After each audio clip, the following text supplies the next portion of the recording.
High guys, it's my Pritam Das. তো guys আজকে আমি একটু পরে বেরোবো। তো কোথায় যাচ্ছি পুরো ভিডিওটা না দেখলে বুঝতে পারবে না, হয়তো থাম্বনেলস দেখে বুঝতে পারবে যে কোথায়, কিন্তু কী জন্য যাচ্ছি, কেন যাচ্ছি, সবটা বিস্তারিত দেখাবো। আজকে আমার একটা এক্সাম আছে, তো ডিআরডিওর একটা এক্সাম আছে, তো ডিআরডিওর এক্সামটা দিতে যাব আমি। তো আমার সিট পড়েছে কলকাতায়, এবং কলকাতায় কোথায় পড়েছে কি না, তো এর পরবর্তী ক্ষেত্রে যদি যারা ওখানে সিট পড়বে তাদের খুঁজে পেতে যাতে অসুবিধা না হয়। বেসিক্যালি জায়গাটা যেটা, সেটা দেখে বোঝা যায় না যে ওটা একটা অনলাইন এক্সাম সেন্টার, কিন্তু ওটা একটা এক্সাম সেন্টার। তো কিভাবে যাবে, কোথা দিয়ে যাবে, সব আমার ভিডিওটা দেখতে পাবে।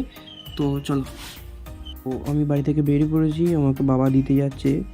তো প্রথমে স্টেশন পর্যন্ত দিয়ে যাওয়ার কথা ছিল। তো চলো, টিকিট কাউন্টারের কাছে চলে এসেছি। তো এটা আমাদের সিপাহীচন্ডী স্টেশনের টিকিট কাউন্টার। তো এবার টিকিটটা কাটবো। যেহেতু অনেক টাইম আছে তাই নিচে দিয়েই যাই, কারণ উপর দিয়ে গেলে আমাকে লাইন ক্রস করতে হতো, নাহলে ওভারব্রিজ ধরে ওই ওপারে যেতে হতো। তো সেই কারণেই তলা দিয়ে চলে এলাম, যেহেতু আমার টাইম আছে। তো তো আমি এখন এটা দিয়ে উঠছি, হাওড়া যাব। তো আমি সিপাহীচন্ডী স্টেশনে এইমাত্র এলাম, জাস্ট এইমাত্র এলাম। বাবা টিকিট কাউন্টারে গেছে টিকিট কাটতে। তো আমি আমাদের 1 নম্বর প্ল্যাটফর্মে আমি উঠছি, কারণ 1 নম্বর প্ল্যাটফর্ম থেকেই ট্রেন ছাড়বে। আমাদের সিপাহীচন্ডী রেলওয়ে স্টেশন 1 নম্বর প্ল্যাটফর্ম। মেনলি এদিকে সব হাওড়ার গাড়িগুলো এদিকেই হয়, পাস হয়। আর 1 আর 2 দেয়, আর বর্ধমানটা 3-এ দেয়। 3 নম্বর ওই তো, ওইখানে 3 নম্বর। তো এখানে একটা মালগাড়ি আসছে। চলো, ট্রেনে উঠে পড়েছি, ট্রেন পেয়ে গেছি। এবার হাওড়ায় নামবো।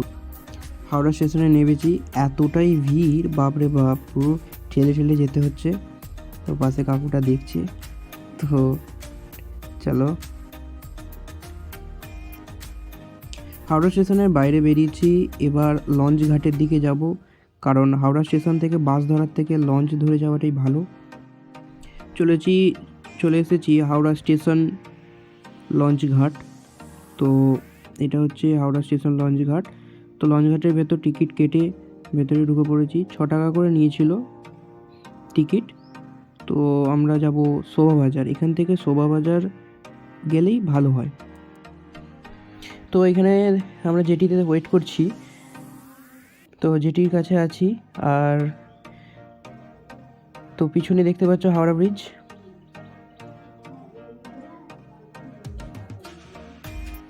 তো লঞ্চ আসতে দেরি আছে, তাই আমি নিচে নেমে যাচ্ছি। তো এতই ওখানে চেঁচামেচি বা চিৎকার হচ্ছে, সেই কারণেই আমি সমস্ত ভিডিওর যে সাউন্ড ছিল সেগুলো অফ করে দিয়েছি। তো ভয়েস রেকর্ড করে আমি জাস্ট বলছি কথাগুলো। এত রোদ বলে উপরে উঠে গেছিলাম, লঞ্চ আসতে আবার নিচে নেমে গেলাম। তো দেখো লঞ্চ এসে গেছে।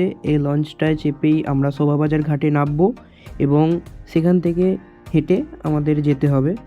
তো লঞ্চ চলে এসেছে, লঞ্চে উঠে পড়বো এবার।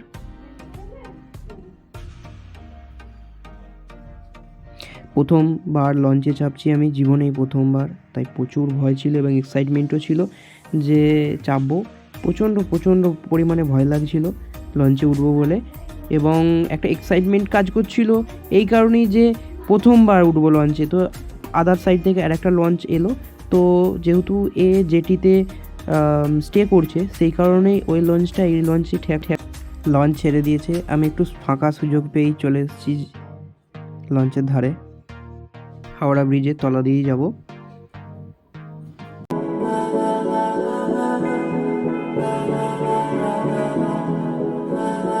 तू मेरा कोई ना होके भी कुछ लागे, तू मेरा कोई ना होके भी कुछ लागे।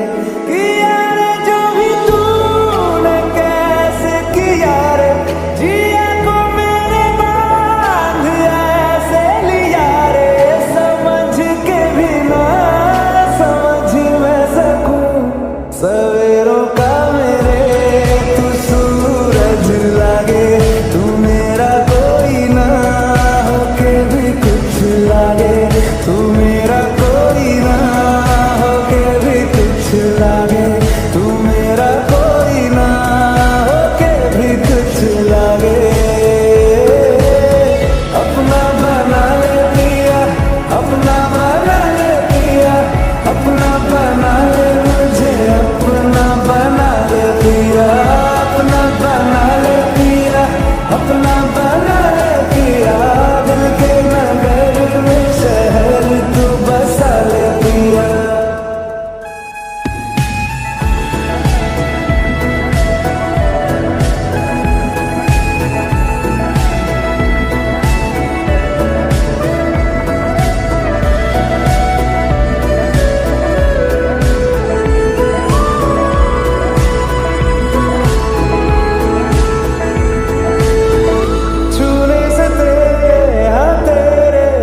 जुबानियां तेरी झूठी भी सच लागे, तू मेरा कोई ना होके भी कुछ लागे, तू मेरा कोई ना होके भी कुछ लागे, तू मेरा कोई ना होके भी कुछ लागे। बना ले पिया, अपना बना ले पिया, अपना बना ले मुझे, अपना बना ले पिया, अपना बना ले पिया, अपना बना ले पिया, दिल के नगर में शहर तू बसा ले पिया। ओ सब कुछ मेरा चाहे, नाम अपने लिखा ले, बदले में इतनी तो यारी निभा ले, जग की हिरासत से मुझको छुड़ा ले, अपना बना ले, बस अपना बना ले, अपना बना ले, अपना। তো চলে এসেছি শোভাবাজার জেটিতে। তো এবার এখানে নেবে, প্রথমেই বলে দিই, যেটি সবসময় সুবিধা হবে যারা হাওড়া স্টেশন হয়ে আসবে। তো হাওড়া স্টেশনে নেবে, তো আগে হাওড়া স্টেশন ঘাটে চলে আসবে, সেখান থেকে টিকিট কেটে লঞ্চে করে চেপে শোভাবাজার নামবে। শোভাবাজার নেবে এমবিসি, যাদের যাদের অ্যাকচুয়ালি এমবিসি পড়েছে, এমবিসি মোদি হাউস পড়েছে, তো তারা এইভাবে আসতে পারো। এইভাবে এলে তাদের সুবিধা হবে। বাসে চাপলে অনেক দূর দিয়ে ঘুরে ঘুরে আসতে হবে, এবং শোভাবাজার জেটি থেকে তোমরা হেঁটে হেঁটে চলে আসতে পারো, খুব একটা ডিস্টেন্স নেই। আমরা হেঁটে হেঁটে এসেছিলাম, মোটামুটি 10 মিনিট মতো হয়তো আমার সময় লেগেছিলো, কারণ আমরা ধীরে ধীরে আসছিলাম হেঁটে হেঁটে।